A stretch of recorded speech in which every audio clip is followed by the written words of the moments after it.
नमस्कार सत श्री अकाल बच्चों, कैसे हो आप लोग। आज एक फिर से नया और इंटरेस्टिंग क्वेश्चन में लेके आया हूं। तो बच्चों आपको क्या करना है, मैं बार बार तो नहीं बोलूंगा भैया, आपको इस क्वेश्चन को सॉल्व करना है। और कैसे सॉल्व करना है, सीधे सीधे वीडियो को पॉज करो, है ना, कॉपी पेन उठाओ, क्वेश्चन को सॉल्व करो, कमेंट में आंसर बताओ, उसके बाद अपने मेथोडोलॉजी को मेरे मेथोडोलॉजी से मैच करो और देखो आप IIT JEE और नीट की जो जर्नी होगी आपकी बहुत आसान हो जाएगी। तो बच्चों मैं इस क्वेश्चन को सॉल्व करता हूँ। उप्स,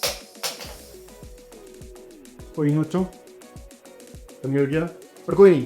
तो बच्चों ये बोलता है two blocks of equal mass m are tied to each other through a light string and placed on a smooth horizontal table.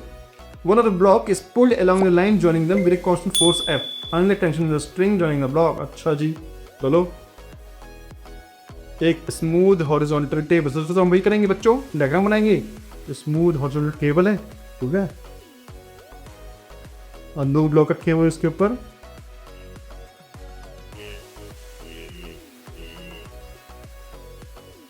ठीक है, और दोनों को स्ट्रिंग से सेंटर पे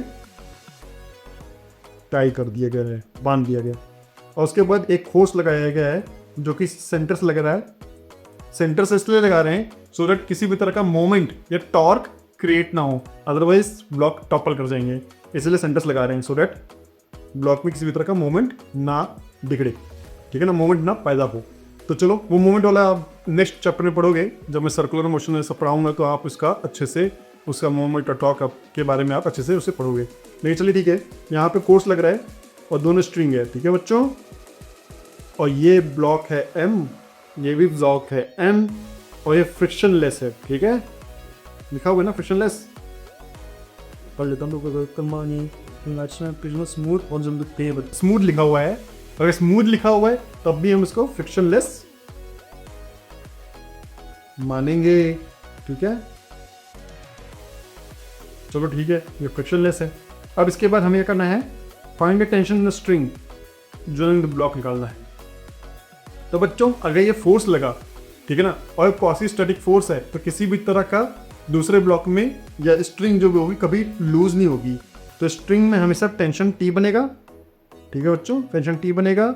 मैं इसको दूसरे पेन से लिखता हूँ, तो ये कितुक, हाँ, स्ट्रिंग में टेंशन T बनेगा, और ये ब्लॉक अगर एक्सेलरेशन A से जाएगा तो ये स्ट्रिंग भी एक्सेलरेशन, ये ब्लॉक भी एक्सेलरेशन A से आगे जाएगा, ठीक है बच्चों।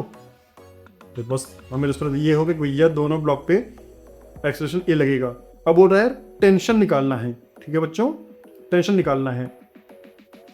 तो अगर हम पूरे इन दोनों सिस्टम को ऐसे है ना, अगर मैं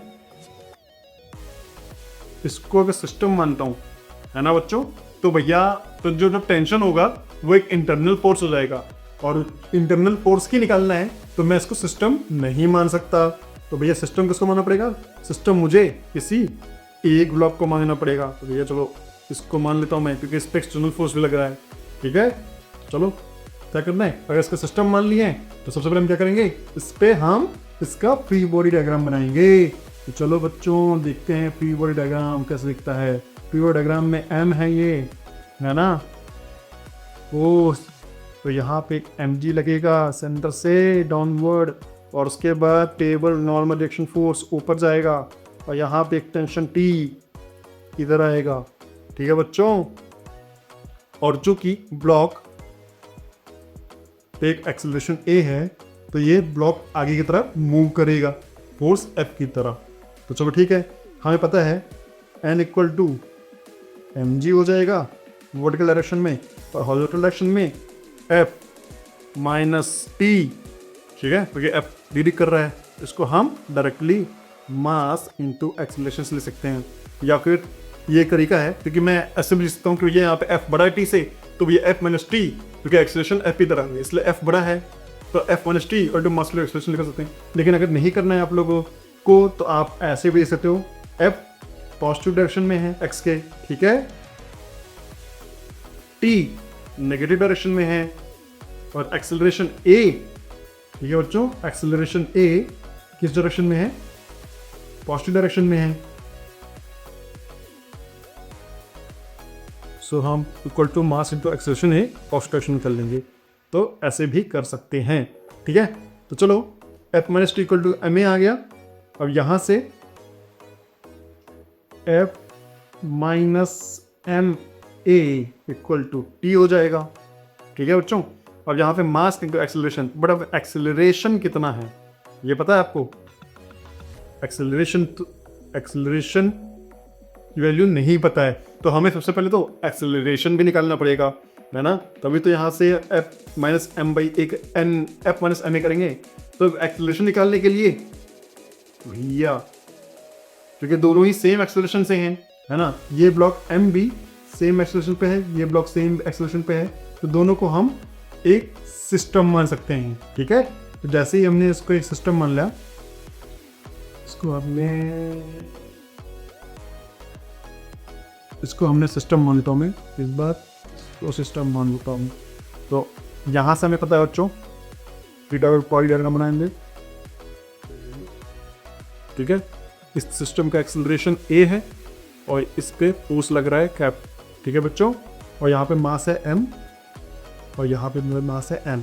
तो यहाँ से हम फिर से फोर्स ले सकते हैं F, क्योंकि सिंगल फोर्स है ना, एक्सेलरेशन में इक्वल टू 2n और एक्सेलरेशन a के बराबर होता।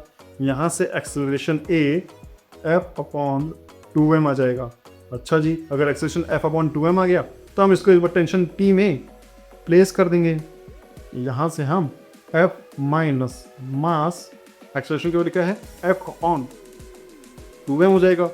m कट गया, F माइनस F बाई 2 क्या हो जाएगा F by 2, tension F by 2 के बराबर होगा। तो जो बच्चे टेंशन F बाई 2 लिख पाए हैं वो बच्चे बहुत अच्छा कर रहे हैं, IIT और नीट के लिए लगभग प्रिपेयर्ड हैं और वो बहुत अच्छी जर्नी जा रही है उनकी। लेकिन जो बच्चे इस क्वेश्चन को इस तरह से अटेम्प्ट नहीं कर पाए हैं वो बच्चों को थोड़ा सा थियोरेटिकल वीडियोस पे अभी ध्यान देना पड़ेगा। आप मेरे सारे थियोरेटिकल वीडियोस देखो, उस पर कमेंट करो, डाउट पूछो, मैं आपको पर्सनलाइज्ड कोचिंग करूंगा। तो बच्चों आपको मिलता हूं मैं एक नए इंटरेस्टिंग और एक्साइटिंग क्वेश्चन के साथ, एक्साइटिंग क्वेश्चन या वीडियो। ऑफकोर्स अगली वीडियो में क्वेश्चन ही पढ़ाऊंगा मैं, तो एक एक्साइटिंग क्वेश्चन के साथ। तब तक के लिए